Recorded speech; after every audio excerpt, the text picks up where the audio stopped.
Ang kwento ni Tomby.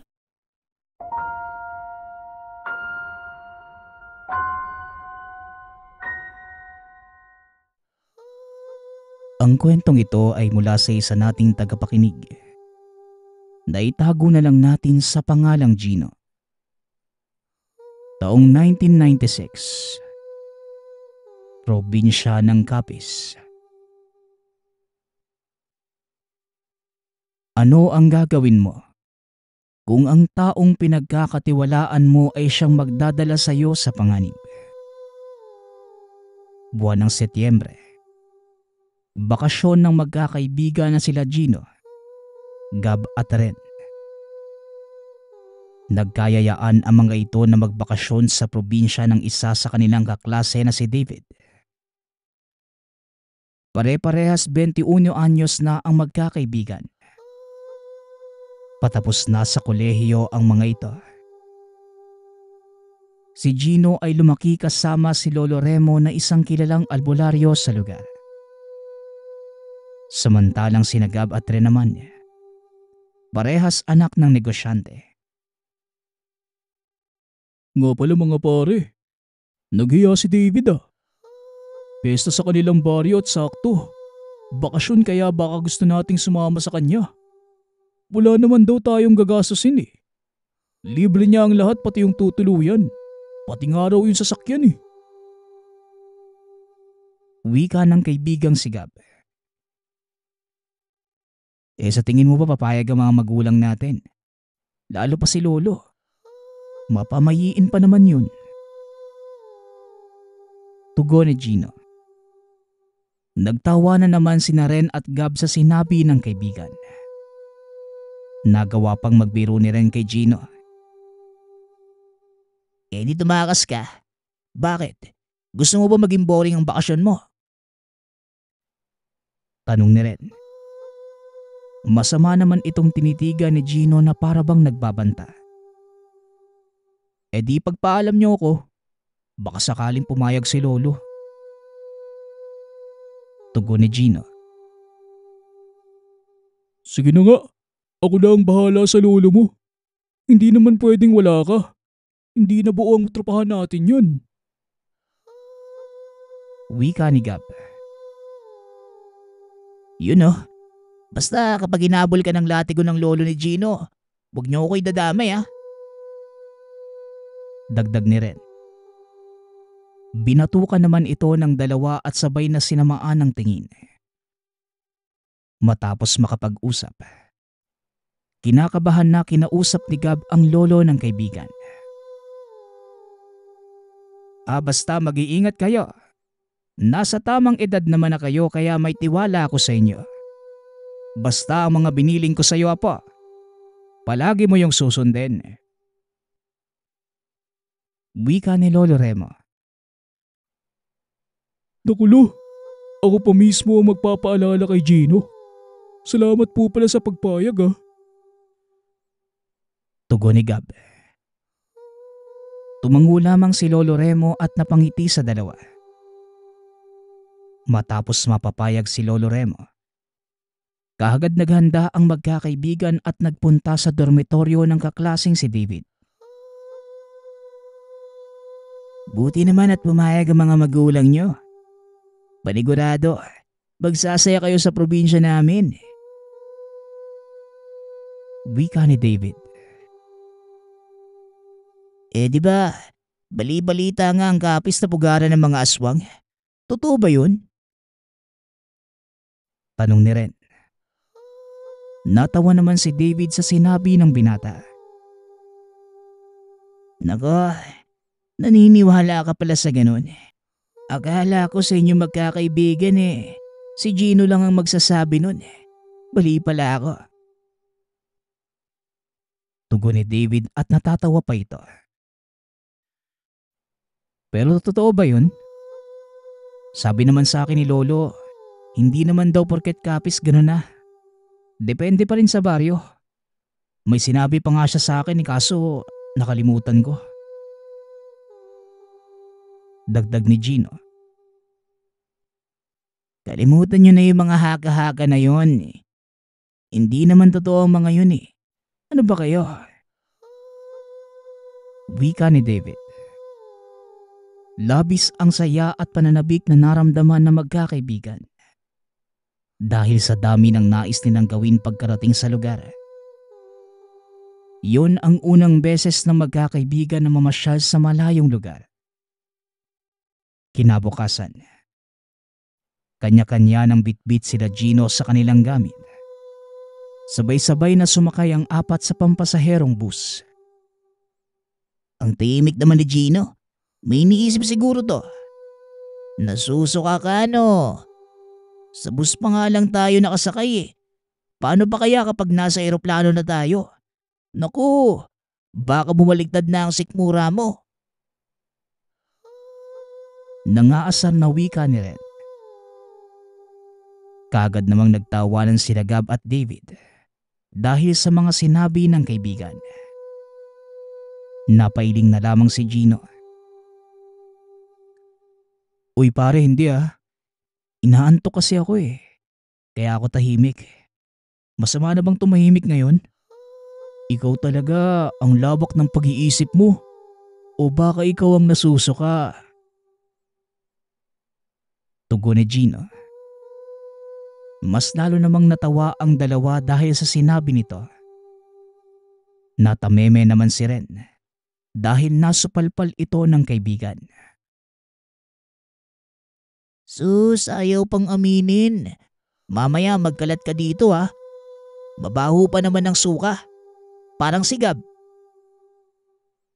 Wika ni Ren. Sabay baling kay Gab.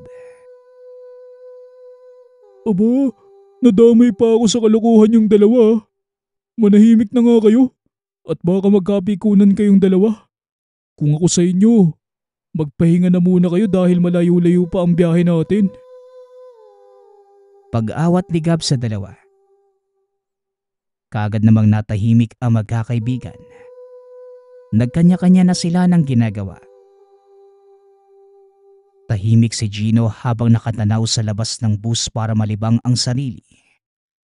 Samantalang si Gab naman, nagbabasa ng libro at si Ren ay natulog na lamang. Matapos ang mahaba-habang biyahe, nakarating din ang mga ito sa Roxas. Pagkarating ng magkakaibigan sa lugar, mainit na tinanggap ang mga ito sa baryo nila David na malayo sa bayan. Salamat nga pala sa pagpunta sa baryo namin. Masaya kaming magkaroon ng bisita. Kayo pala ang mga kaibigan ng anak ko sa Maynila. Masaya akong ligtas kayong nakarating dito sa baryo namin. Sakto. Piyesta pa naman dito sa amin. Wika ng tatay ni David. Opo, kami nga. Maraming salamat po sa mainit na pagtanggap ha. Nakakatuwa nga po kasi inimbita kami dito ni David eh. Kahit hindi naman po kami gaanong malapit sa kanya. Tugon ni Gino. Kaya nga po eh. Tsaka libre pa lahat. Di sa amin nabanggit ni David na may kaya po pala kayo. Wika ni Ren. Kanya-kanya na ng lapag ng bag nila ang magkakaibigan. Ilang sandali pa ay may lumapit na isang matandang lalaki sa kinatatayuan nila Gino. Oh, narito na pala ang mga kaibigan mo, David. Sakto ang pagdating nyo ah. Dahil sa susunod na araw piyesta dito sa baryo. Madami din ng dayuhan na gaya nyo ang dumadayo dito. Bueno, sumunod kayo sa akin at dadalhin ko kayo sa matutuluyan ninyo. Nga pala, ako si Jeff. Lolo ko ni David. At yung kausap nyo naman ay anak ko. Ray naman ang pangalan niya. Wika ni Lolo Jeff. Ako nga po pala si Gab. Ito naman po si Gino. At ang madaldal po sa aming si Ren. Salamat po ulit sa pagpapatuloy niyo ah. Tugon ni Gab. Tumango lamang ang mga ito at kaagad namang sumunod ang magkakaibigan kay Lolo Jeff. Nang mga oras na yon, hindi maiwasan ni Gino na hindi magduda sa mga kabaryo nila David. Kakaiba ang titig ng mga ito sa kanila. Seryoso itong tumitig na para bang anumang oras ay papatayin sila. Tahimik lamang na naglakad ang mga ito hanggang sa binasag na ni Ren ang katahimikan. Napakarami niyo po pala dito sa baryo niyo, no? Lahat po ba kayo magkakakilala? Tanong ni Ren.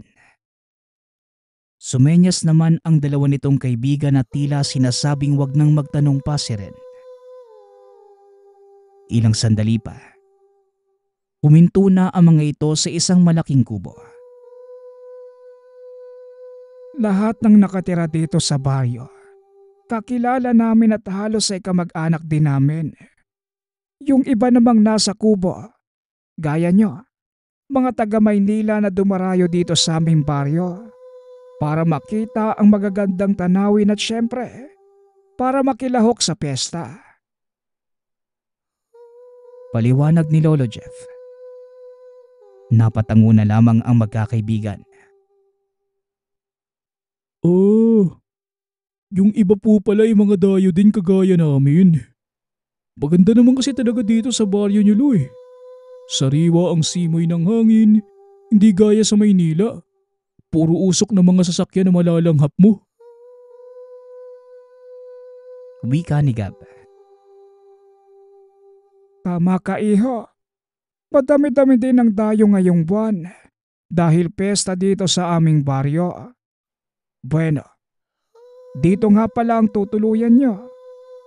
Pasensya na kayo kung kubo lamang yan. Hindi gaya ng mga dormitaryo nyo sa Maynila. Isa pa degasera lamang ang ilaw dito. Wala kasing kuryente sa amin at malayo sa kabayanan. Pero malamig naman dito at walang lamok. Paliwanag ni Lolo Jeff. Binuksan nito ang kubo. Kanya-kanya naman ang pasok ang magkakaibigan sa kubo at kaagad naupo dahil sa pagod na nararamdaman. Muling nagpasalamat ang magkakaibigan kay Lolo Jeff. Bueno, aalis na muna ako. At kung may kailangan kayo, pagsabi lang kayo sa akin o di kaya kay David. Huwag kayong mahihiya. Bisita namin kayo kaya aasikasuhin namin kayo. Wika ni Lolo Jeff. Napatango naman ang magkakaibigan bilang pagtugon. Nang masiguradong ayos na ang mga bisita ay umalis na si Lolo Jeff. Nagpahinga lamang ng ilang sandali ang magkakaibigan. Matapos ay kaagad inayos nila ang kanilang mga gamit. Kaagad namang napuna nila Gab at Ren ang mga daladala ni Gino. Grabe pare, hanggang dito ba naman may daladala ang mga anting-anting na yan? Wika ni Ren. Pare naman, kahit saan tayo magpunta dala mo yan . Ano bang meron dyan? Tanong ni Gab. O anong problema kung dala ko ang mga to? Si Lolo kasi, binadala sa akin ng mga anting-anting na yan.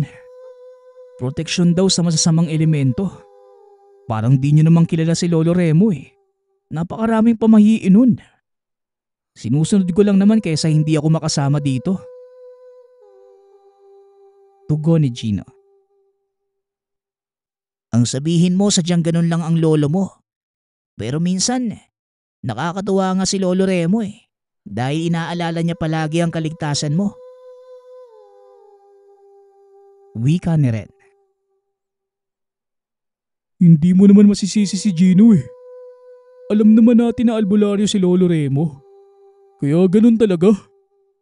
Wala namang kaso kung magdala ng ganyang bagay ang kaibigan natin . Ayaw mo yun? May proteksyon tayo kahit papano.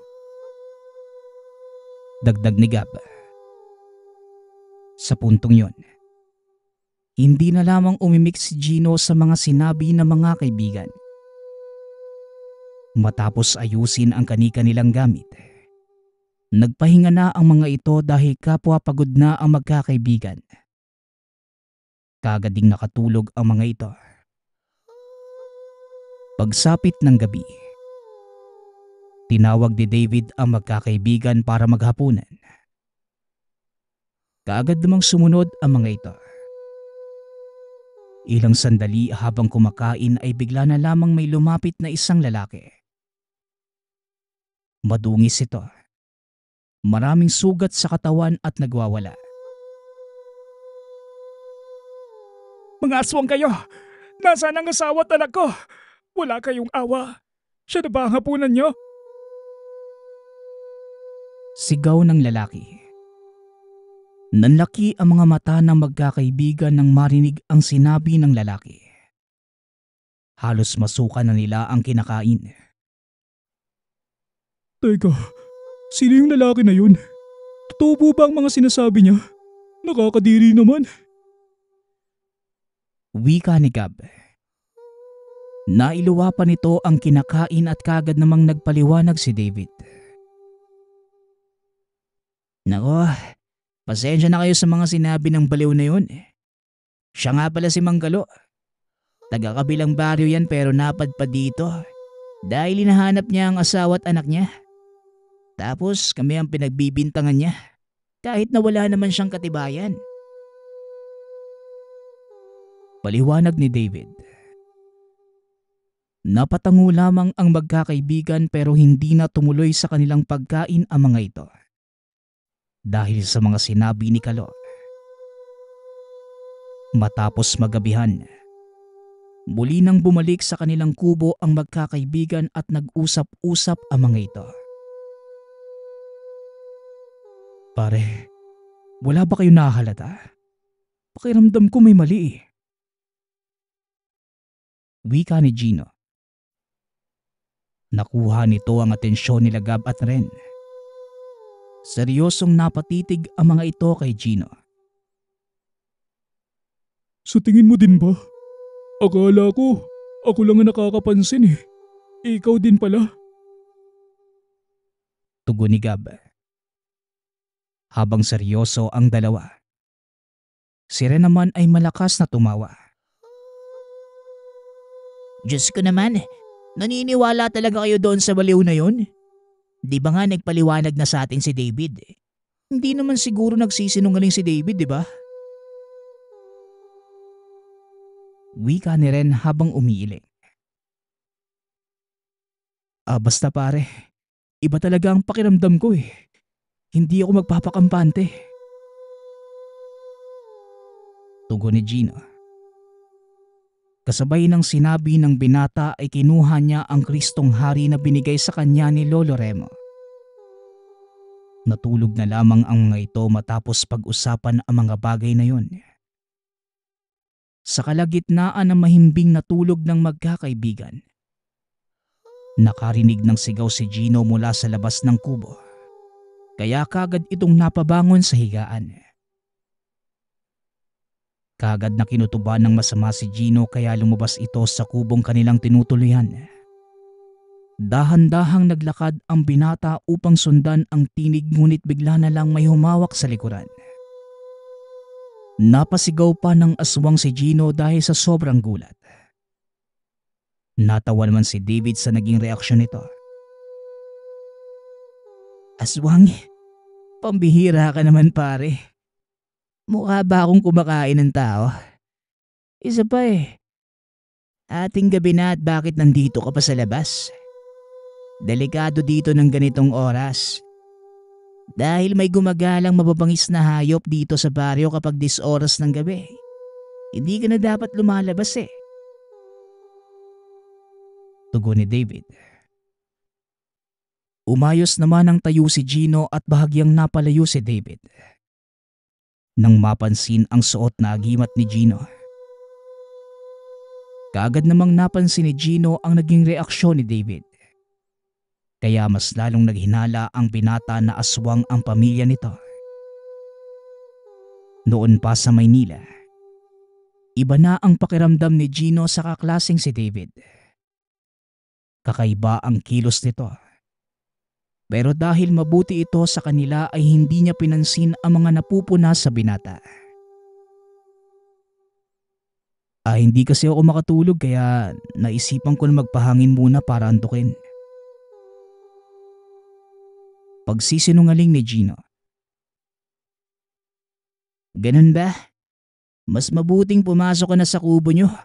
Para rin yun sa kaligtasan mo, Gino. Tugon ni David. Tumango na lamang si Gino bilang pagtugon. Kaagad na itong pumasok sa kubo. Nang mga oras na yon ay hindi na alam ni Gino ang gagawin. Kaya nagdasal na lamang ito para humingi ng gabay sa Diyos. Gayunpaman, dahil hindi pa kumpirmado ang hinala ay nanatiling walang kibo si Gino. Nanatili pa ang magkakaibigan ng ilang araw at wala namang napunang kakaiba si Gino kaya napaisip ito na maaaring mali ang hinala. Hanggang sa isang araw, galing sa bayan ang magkakaibigan dahil namasyal ang mga ito. Isang kahindik-hindik na pangyayari ang kanilang naabutan.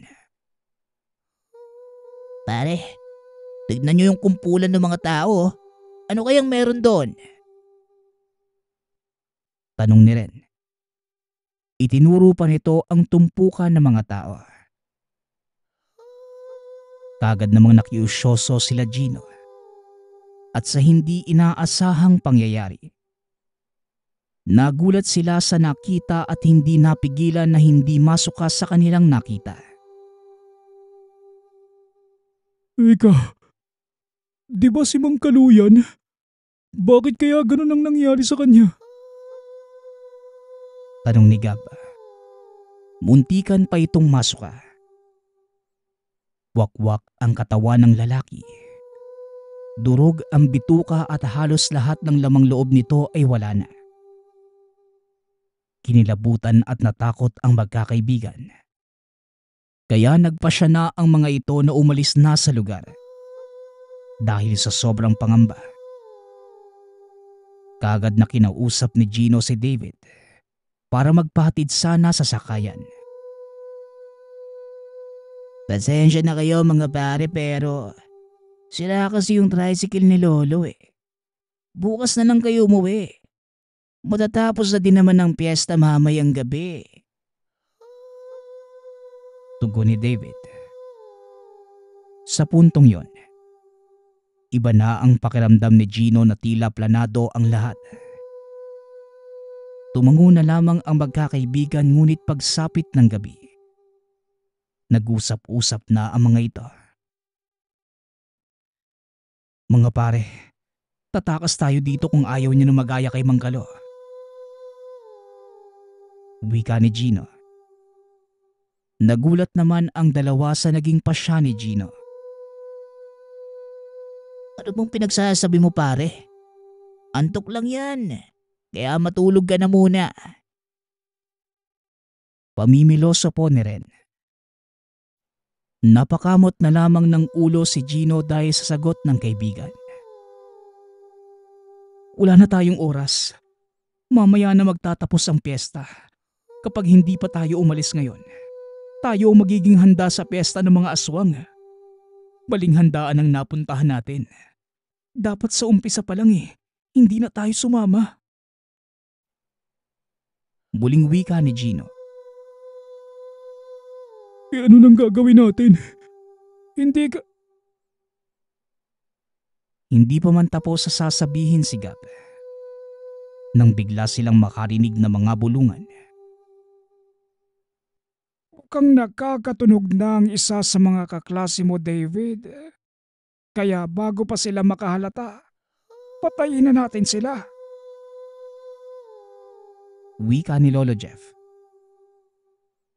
Narinig na magkakaibigan ang bulungan na maglolo. Napadasal na lamang ang magkakaibigan at mabilis namang nakaisip ng paraan si Gino. Mahinang kumilos ang mga ito at nilagay ang kanilang mga bagahe sa kani-kanilang kama. Tsaka nagtago sa isang sulok ng kubo. Mabuti na lamang ay dala ni Gino ang odom. Ginamit nila yon para hindi sila kagad maramdaman ng mga aswang. Ilang sandali pa ay bumukas na ang pinto at doon ay pumasok ang maglolo. Dali-daling naglakad ang magkakaibigan.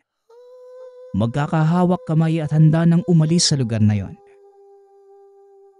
Nang makalabas, naramdaman ni David na parabang may mali. Kasabay ang pagsigaw ni Gino at mabilis na tumakbo ang magkakaibigan. Nang marinig ito ni Lolo Jeff, kagad niyang inutusan ng apo na habulin ang tatlo. Nakagad namang sinunod ni David. Dali-daling tumakbo ang magkakaibigan para tumakas sa baryong yun at iligtas ang kanilang mga sarili. Habang tumatakbo, napansin ni Gino na paumaga na ng mga oras na yon. Ang bilis nila. Ayaw niyo pang mamatay, di ba? Kailangan makaisip tayo ng paraan para makaalis dito. Wika ni Gab. Oo naman pare, sino bang gustong mamatay at maging handa sa pesta ng mga aswang? May naisip ka na bang plano, Gino? Tanong ni Ren, sabay baling sa kaibigan. Kung mag-ingay kaya tayo, malapit naman na mag-umaga eh. Magigising na ang mga dayuhan. Tugon ni Gino. Ano naman magagawa ng mga dayuhan sa mga aswang na kalaban? Baka gaya ni Mang Kalo maging hapunan na din tayo. Muling wika ni Ren. Wala na tayong magagawa kundi ang lumaban. Isa pa nasa gitna na tayo ng kakahuyan. Malayo na tayo sa kubo ng mga dayuhan. Dagdag ni Gab. Hindi na alam na magkakaibigan ang gagawin. Pagod na sila kaya nagtago na muna ang mga ito sa isang puno para makapagpahinga. Ilang sandali pa ang lumipas ay nagpasya ang mga ito na magpatuloy na. Ngunit papaalis pa lang sana sa punong yon nang bigla silang harangin nila David. Akala niyo ba makakatakas kayo? Ang lugar na ito ay kabisado namin kaya wala kayong ibang tatakbuhan. Wika ni David. Lalapit na sana ang mga aswang sa kinatatayuan ng magkakaibigan. Nang mabilis na hinubad ni Gino ang suot na Kristong Hari at nagbigkas ito ng orasyon. Napaatras ang mga aswang dahil sa ginawa ni Gino. Ano pang ginagawa nyo? Tumakbo na kayo. Ako na ang bahala dito. Wika ni Gino. Pare naman, hindi ka namin pwedeng iwanan dito. Baka mamaya mapahama ka at hindi yung kaya ng konsensya namin. Tugon ni Gab. Basta, sundin nyo na lang ang sinasabi ko. Kung ayaw nyong pare-pareho tayo maging pagkain ng mga aswang na to. Muling wika ni Gino. Kagad namang sinunod ng dalawa ang sinabi ng binata. Kahit merong pag-aalinlangan sa isipan. Hapulin nyo ang mga yon. Kailangang mapatay ang tatlong yan bago pa sumapit ang araw. Sigaw ni Lolo Jeff. Hahabulin na sana ng mga aswang ang dalawa. Nang biglang humarang si Gino, nagbigkas ito ng ilan pang orasyon na nakapagpaatras sa mga aswang. Nang mga oras na yon, malayo-layo na sa mga kubo ang magkakaibigan kaya naisin man nila na humingi ng saklolo ay huli na. Basta wag kayong titigil sa pagtakbo. Susunod ako sa inyo. Sabay-sabay tayong aalis sa lugar na to. Wika ni Gino. Kahit tagaktak na ang pawis at pagod na ang mga ito, Patuloy lamang sila sa pagtakbo. Nang mapansin ni Gino na nanghina ng bahagya ang mga aswang, mabilis na itong sumunod sa mga kaibigan. Hanggang sa nakarating na ang mga ito sa dulo ng kalye. Tanaw na ang pagsikat ng araw. Teka, napapagod na ako. Hindi ko na kayang tumakbo. Ang bibilis nila tsaka paano mo nagawa yun, Gino? Tanong ni Gab. Oo nga, Gino. Tsaka ano ba yung daladala mo? Kanina mo pa yan bitbit eh. Dagdag ni Ren. Hindi na mahalaga yun. Teka, hindi ko na din kayang tumakbo ah. Mukhang wala na tayong pagpipilian kundi labanan sila. Tugon ni Gino. Ibinaba nito ang bag na kanina pa niya bitbit. Inilabas ang buntot page at mga langis na pinadala sa kanya ni Lolo Remo. Ano ang mga yan? Bakit may dala kang ganyan? Tanong ni Gab. Ito ang gagamitin natin panlaban sa mga aswang. Itong mga langis, may kasamang dasal na gawa mismo ni Lolo. At ako naman ang gagamit ng buntot page. Dahil hindi niyo naman alam kung paano ito gagamitin eh. Susubukan ko din na magpadala ng mensahe kay Lolo para humingi ng tulong. Tugon ni Gino. Paano mo natutunan ang lahat ng to? Grabe ka pare. Ginulat mo kami ah. Wika ni Ren. Siyempre magaling na albularyo si Lolo. Kaya hindi ka na dapat magtaka. Teka, nandyan na sila. Maganda na kayo. Wika ni Gino sa mga kaibigan. Nagsimula na itong magbigkas ng ilang orasyong natutunan mula kay Lolo Remo. Sinubukan din niya na magpadala ng mensahe sa matanda. Ilang sandali pa ay naabutan na sila ng mga aswang. Anong akala nyo? Ligtas na kayo. Tandaan nyo, nasa teritoryo namin kayo. Walang sino man ang nakakalabas dito ng buhay. Wika ni Tatay Ray. Hindi kami papayag na kainin nyo kami. Makakatakas kami dito at kapag dumating ang lolo ko, sigurado kong uubusin niya kayo. Tugon ni Gino. Umagalpak lamang ng tawa si Lolo Jeff sa sinabi ng binata. Kung ako sa inyo, tawagin nyo na ang lahat ng santong pinaniniwalaan nyo para mailigtas kayo. Wika ni Lolo Jeff. Hindi ako natatakot sa inyo. Alam kong hindi kami pababayaan ng Diyos. Tugon ni Gino.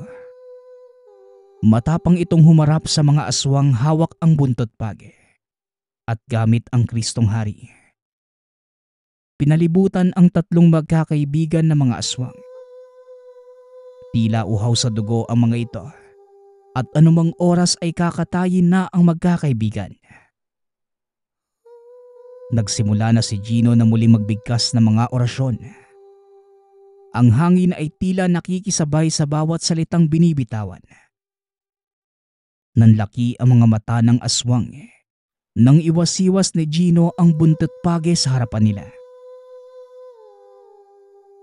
Akala niyo ba malilin lang niyo ko? Sabi na nga ba may kakaiba sa'yo David. Nung una pa lang nahalata ko na. Pero dahil kaibigan ka namin, isinantabi ko ang hinala kong yun. Yun pala totoo. Pagdating pa lang namin dito may kakaiba na akong naramdaman at tama nga ako. Wika ni Gino. Utu-utu kasi kayo. Kaunting paawa at pakitang tao. Nagtiwala na kagad kayo sa akin. Kaya nalilin lang kayo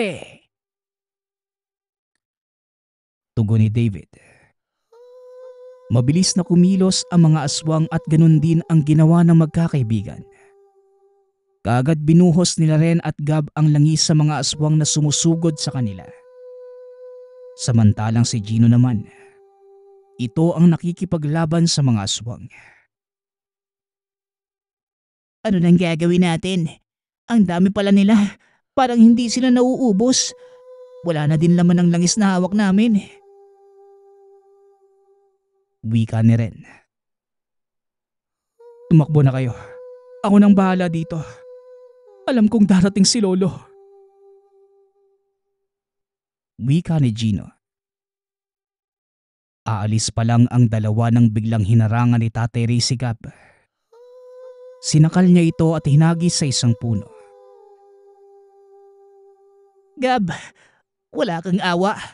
Papatayin kita. Galit na sigaw ni Ren. Hindi na ito nakapag-isip pa. Kaagad na sinugod si Tatay Ray pero mabilis na sinaksak ni Lolo Jeff ang binata. Hindi. Ako ang harapin niyo. Huwag ang mga kaibigan ko. Wika ni Gino. Walang habas na pinaghahampas ni Gino ang mga aswang at na makahanap ito ng tiyempo. Kaagad na sinakal niya si Lolo Jeff gamit ang buntot pagi. Kinuha ni Gino ang punyal na nakalagay sa tagiliran ng aswang. Itinarak yon sa leeg na matanda. Kaagad na bumaksak si Lolo Jeff. Napatay ito ni Gino. Anong ginawa mo? Ama, papatayin kita. Wika ni Tatay Ray. Mabilis itong kumilos at nasaksak si Gino sa tagiliran gaya ni Ren. Napaluhod si Gino. Unti-unting nawala ang paningin at bago siya nawala ng malay, narinig niya ang boses ni Lolo Remo. Sa muling pagmulat ni Gino ng mata, nakita niya si Lolo Remo at mahigpit siyang niyakap nito.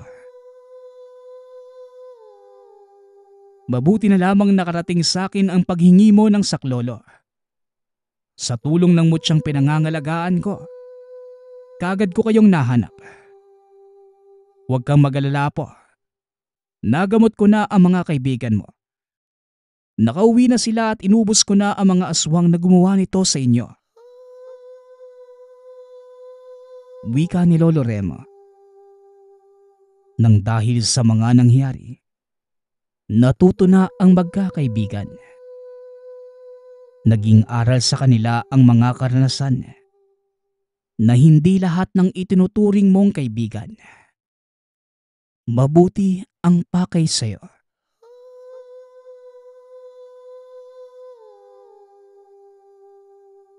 Ang kwentong ito ay mula sa isa nating tagapakinig na itago na lang natin sa pangalang Melchor.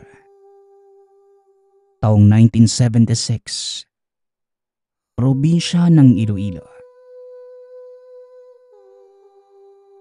Nang mga panahong ito, kasalukuyang nagkakagulo sa barangay ni Melchor. Ayon sa mga naririnig, merong namatay na lalaki at nilapa ng isang mabangis na hayop. Hindi naman sa pakikialam, ngunit nakita niya mismo ang binata. Dahil kapitbahay niya lamang ito. Bukod sa wala ng buhay, napapansin din ang paggawarak ng tiyan nito at nawawalang lamang loob.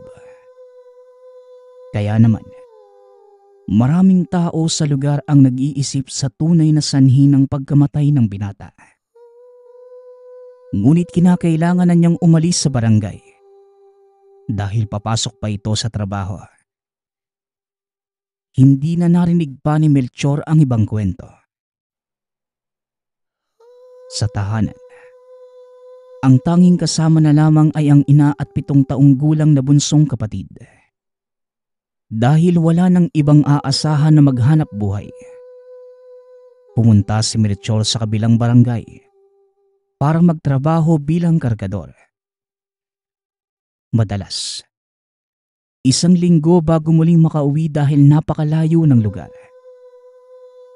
Mas ninanais na lamang ipunin ang sweldo sa kada araw kaysa gamitin ito sa pamasahe. At kung minsan naman, sumasakay na lamang ito ng kalesa dahil hindi naman mahal ang bayad. Ngunit kahit ganon, ayaw pa din na mag-uwian. Dahil bawat sentimo ay napakahalaga para sa binata. Swerte na lamang dahil sa napakabait ng amo at pinapatulog siya nito sa tahanan.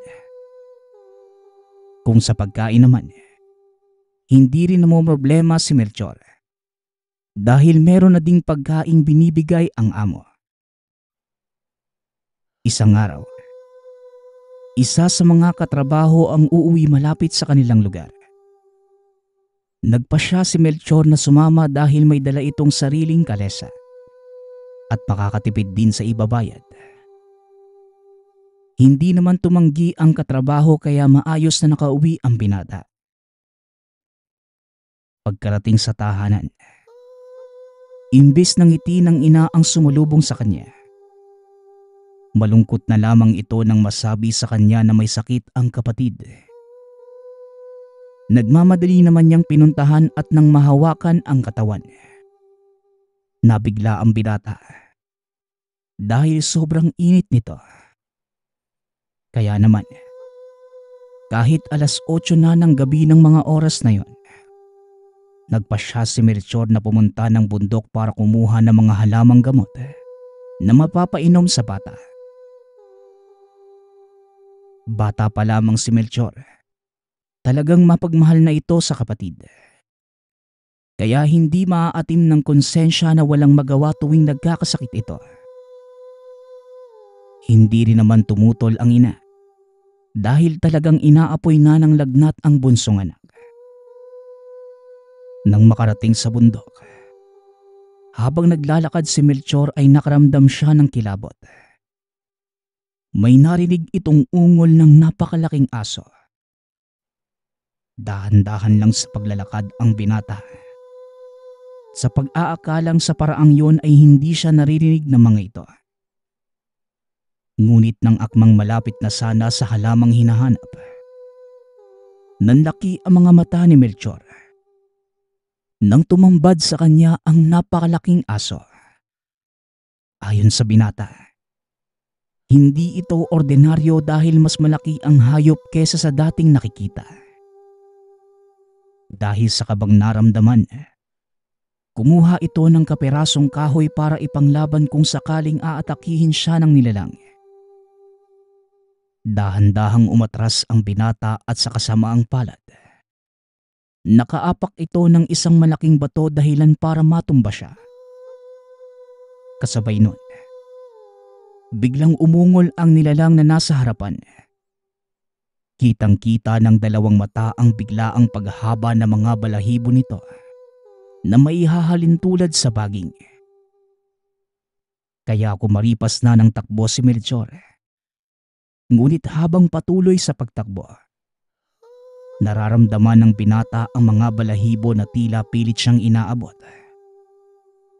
Makalipas lamang ang ilang segundo, tuluyan na siyang naabutan at pumulupot sa mga braso ang mahahabang balahibo ng nilalang.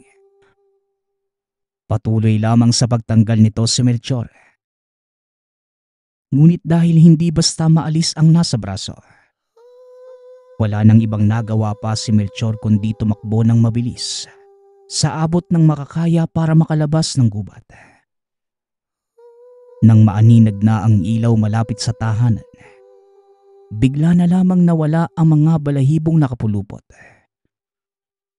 Kasabay ng pagkalas, doon lang din naramdaman ni Melchor ang naghahalong hapdi at sakit sa likod at mga braso.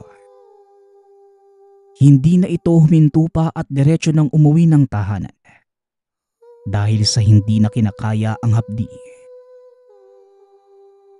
Nang makarating sa tahanan, sinalubong ito ng ina at ganoon na lamang ang pagkabigla. Nang makita ang anak na punong-puno ng dugo, paulit-ulit ang ina sa pagtatanong kung ano ang nangyari. Ngunit hindi na maibuka ng binata ang bibig sa labis na panghihina. Inalalaya na lamang ito papasok at pinaupo malapit sa palikuran. Dito ay dahan-dahang hinugasan ng ina ang mga sugat na natamo at pinuluputan ng tela. Nang mga oras na yon, wala nang ibang gustong gawin si Melchor kundi ang ipahinga ang katawan. Dahil sa hindi na may paliwanag na panghihina. Sa pagdilat ng mga mata, umaga na at sa mismong kinahihigaan, nakita niya ang ina kasama ang isang matandang lalaki. "Isa kong albularyo, iho. Maaari ko bang makita ang mga sugat na natamo mo sa likuran?" Wika ng albularyo. Napatango na lamang ang binata at dahan-dahang umupo. Habang hinahawakan ng albularyo ang mga sugat, bigla itong may sinabi. "Isang malakat ang umatake sa iyo, iho. Andito pa ang mga bakas ng mga balahibo niya. Isa sa katangian ng mga nilalang na yon.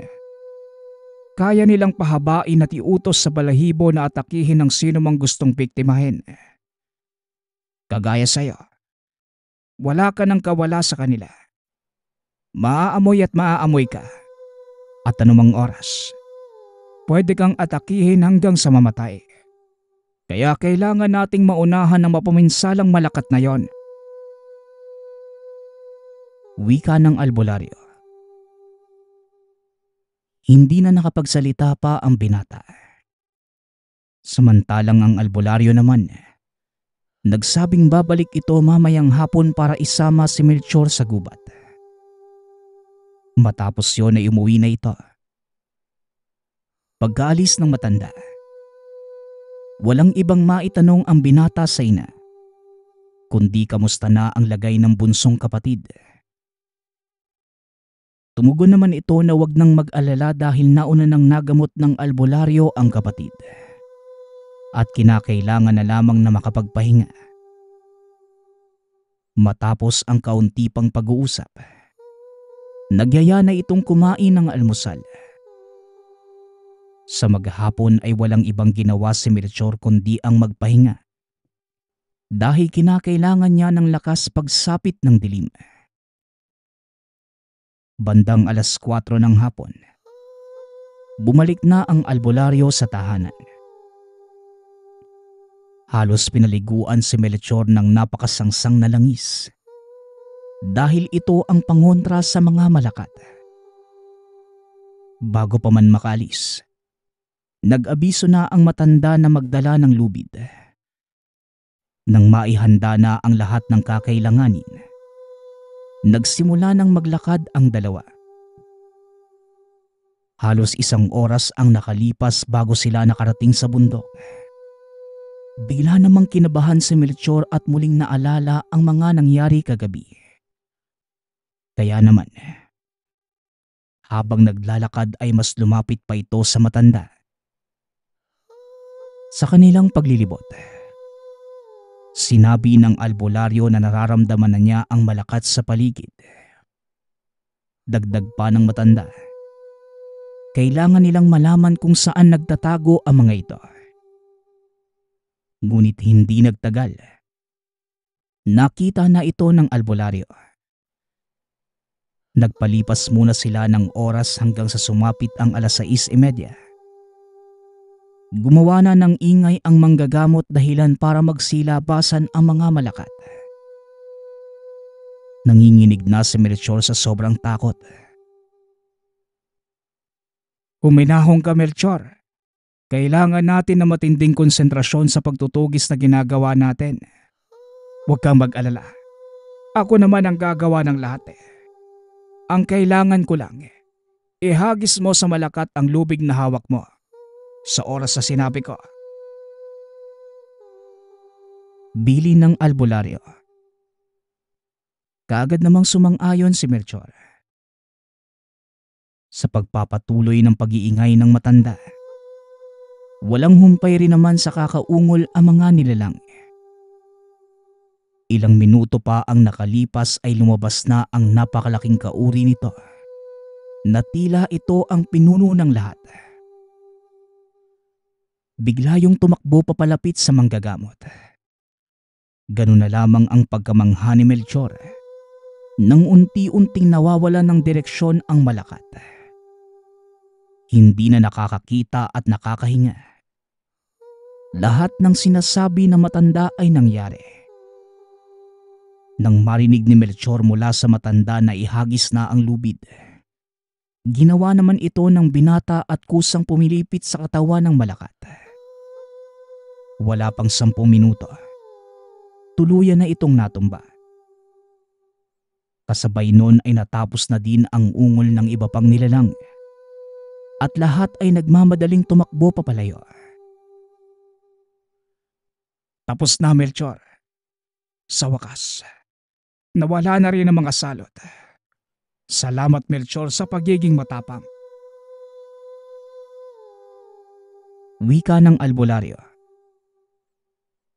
Ngumiti na lamang ang binata at ilang sandali lang ay bumaba na ang dalawa ng bundok. Nang makauwi naman sa tahanan ang binata, inilahad nito sa ina ang mga pangyayari. Kaya magmula nung araw na yon, nabawasan na ang usap-usapan sa lugar patungkol sa mga nilalang. Hanggang sa lumipas pa ang ilang buwan, tuluyan na itong natahimik. Samantalang si Melchor naman, kahit alam na ang patungkol sa mga nilalang, hindi na ito nagbahagi pa sa mga kalapitbahay. Taimtim na lamang na nagpapasalamat dahil sa wakas, malaya nang nakakapunta ng bundok anumang oras. Ngunit dahil sa mga karanasan, hindi na nagawa pa ng binata na mapadpad sa 10 oras ng gabi. Tuwing naaalala ang mga karanasan, napapabulong na lamang ito sa sarili na hindi lang sa hayop kailangan mag-ingat kapag nasa bundok, pati na din sa mga nilalang na kung tawagin ay malakat. Ang susunod nating kwento ay mula sa isa nating tagapakinig. Naitago na lang natin sa pangalang Kitoy. Taong 1981, probinsya ng Romblon.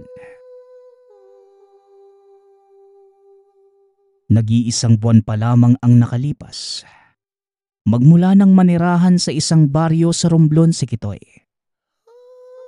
Dati itong taga Maynila.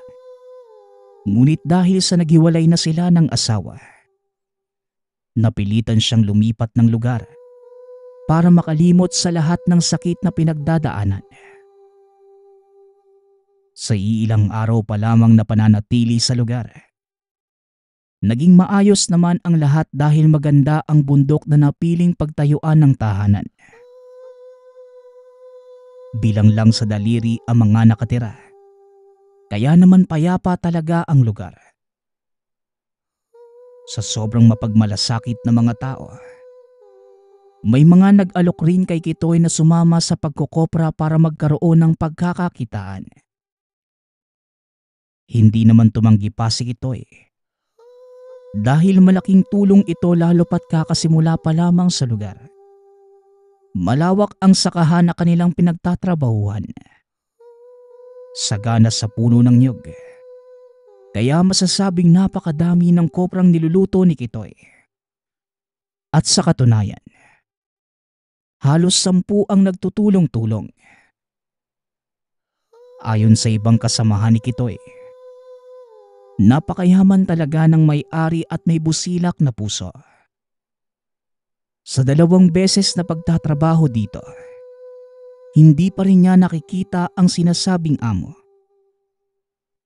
Samantala, sapat naman para sa sarili ang kinikita. Tumatagal na ito ng ilang araw dahil wala namang bisyo si Kitoy. Matipid din ito sa paggastos. Dahil sa palaging kasakasama ang mga tauhan sa koprahan, ito pa lamang ang mga kaibigan sa lugar. Wala rin namang masasabi sa mga ito dahil lahat ay nakakasundo niya. Ayon pa kay Kitoy, baka yun talaga ang inilaan na lugar ng Diyos para tuluyang makabangon sa buhay. Isang araw, habang nagtatanim si Kitoy sa bakuran ng mga gulay, may isang binata na lumapit sa kanya. Nagpakilala ito sa pangalang Flavio. Kagaya niya, bago lang rin daw ito sa lugar. Maayos naman itong pinapasok at sa unang beses na pag-uusap ng dalawa, may kung anong koneksyon na nag-uugnay sa kanila at kagad na naging komportable sa isa't isa. Magmula ng araw na yon, palagi nang dumadalaw si Flavio sa tahanan ni Kitoy. Niyayaya itong sumama sa pagkokobra. Ngunit kagad namang tumatanggi ang binata. Dahil meron na itong pinagkakabalahan. Sa araw-araw na pagdalaw, ang napapansin ni Kitoy ay palagi itong nakasuot ng matitingkad na kulay ng damit. Nagtataka si Kitoy kung saan ito nanggaling. Dahil bibihira naman sa mga kapitbahay ang may ganitong kasuotan. Dahil madalas sa bukid, sa ilog, at sa iba pang maduduming lugar nagtatrabaho ang mga ito. Pero kung sa ugali naman, wala na ditong mapupuna dahil napakabait ni Flavio. Sa katunayan, dito na ibabahagi ni Kitoy ang lahat ng mga suliranin at maging mga sikreto. Isang buwan pa ang lumipas. Nagyaya si Flavio na pumunta sa kanyang tahanan. Tuwang-tuwa naman si Kitoy dahil ito pa lamang ang unang beses na makikita ang lugar ng kaibigan. Sa halos isang buwan nilang pag-uusap, ni minsan ay hindi pa nito naibahagi ang patungkol sa kinatitirahan. Dahil malayo-layo ang nilakad ng dalawa, bandang 2:00 na nang makarating sila sa lugar. Napakasukal ng daanan kaya naman halos maligo na ng pawis si Kitoy. Nanlaki naman ang mga mata nito nang makita ang tahanan ni Flavio. Isa lamang itong maliit na kubo ngunit kahit tirik ang araw, punong-puno ng mga alitaptap at napapalibutan ng iba't ibang uri ng bulaklak. Bukod dito, nakakarinig din siya ng hindi maipaliwanag na tunog. Napakaganda sa pandinig at parang nasa ibang lugar. Dahil dito, napatanong na lamang kung saan ito nanggagaling. Napangiti lamang ang binata hanggang sa may lumabas na isang puting ibon na may dalang pitaka. Dali-dali itong iniabot kay Flavio. Pagkabukas dito, namangha na lamang si Kitoy na may lumabas sa pitaka na kapirasong kahoy. Halika, pasok tayo sa tahanan, Kitoy, para may pakita ko sa iyo ang iba ko pang mga alaga. Wika ni Flavio. Hindi man lubos na maintindihan ni Kitoy ang nangyayari. Sumama na lamang ito papasok at nang makarating sa loob, nabatid niya ang mga walang buhay na manok at kambing sa lupa.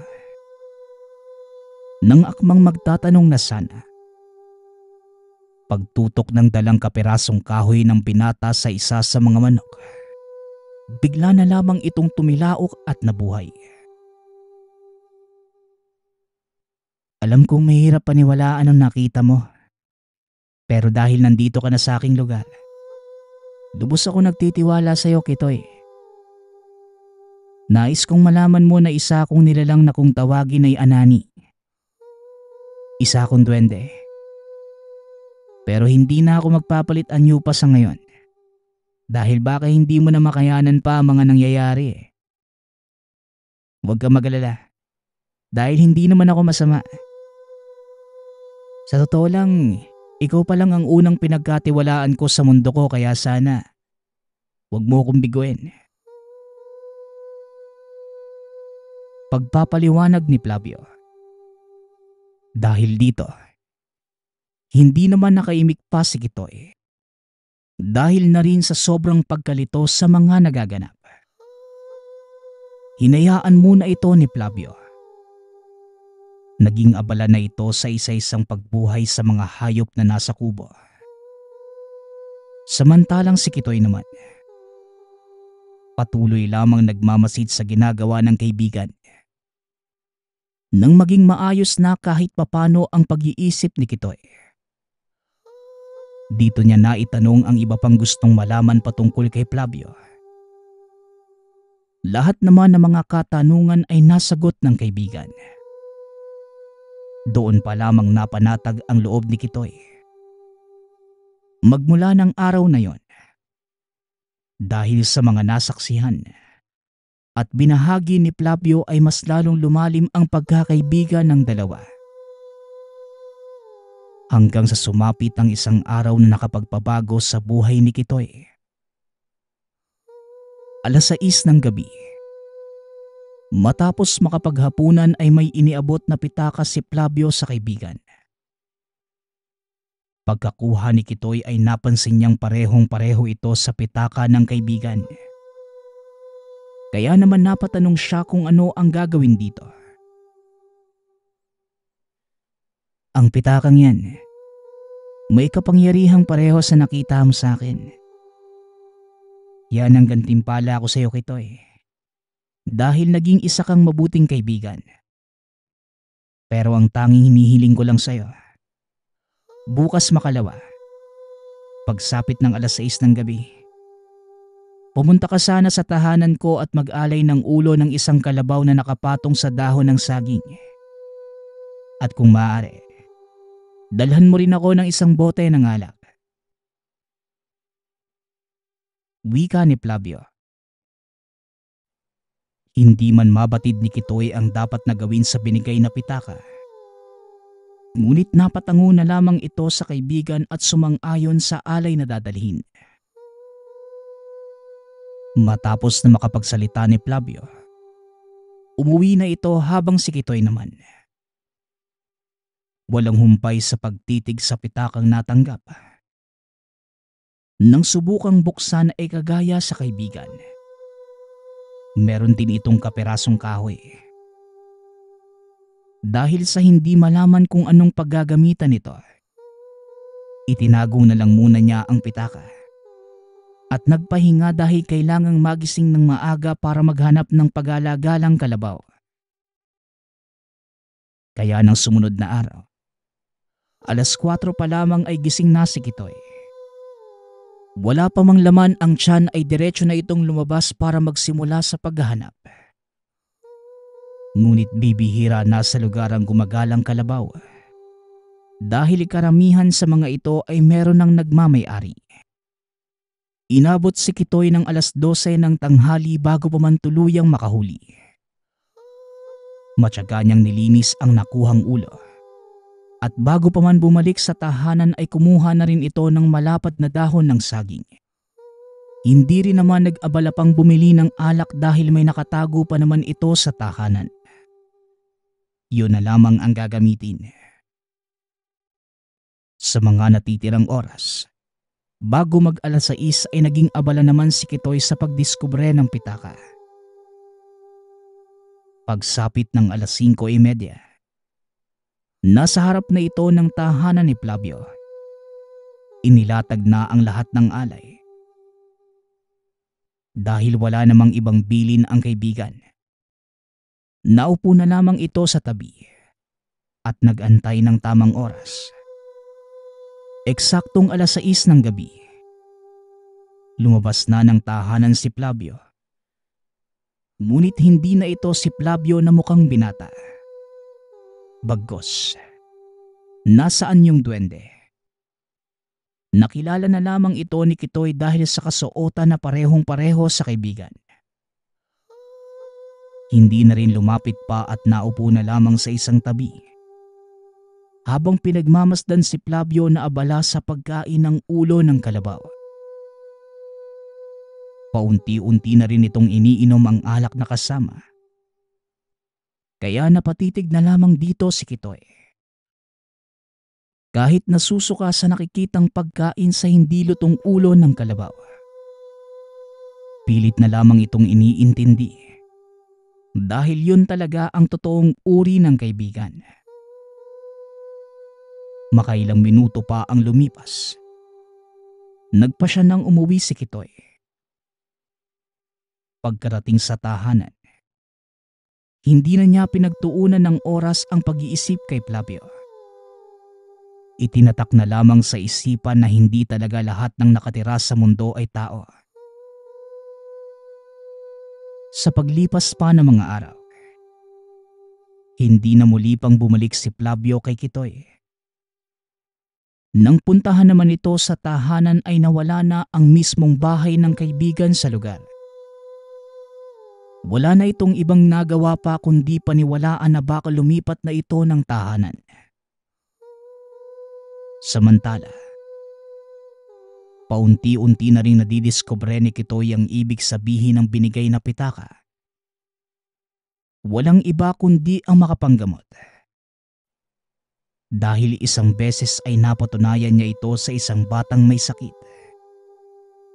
Kaya naman ilang taon pa ang lumipas ay naging isang ganap na albularyo na si Kitoy.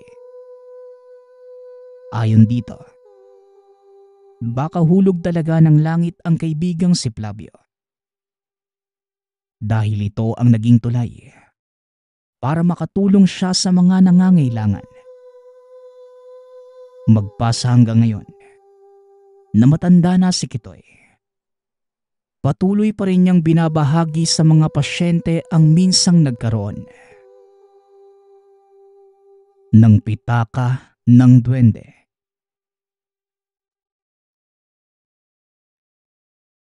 Maraming salamat sa nagpadala ng ating kwento. Nawa ay nagandahan kayo sa inyong napakinggan. Ang opinyon ko lamang sa kwentong ito, maging mabuti ka sa kapwa mo. Mapatao man o nilalang, o kahit sino pa man. Dahil ang kabutihang nagagawa mo sa iba, maaaring may gantimpalang kapalit na makakatulong hindi lamang sa iyo, maging sa mga tao sa paligid mo. Muli, nagpapasalamat ako sa sumusuporta sa ating channel. Naway patuloy niyo po akong suportahan. Hanggang sa muling pakikinig. Paalam.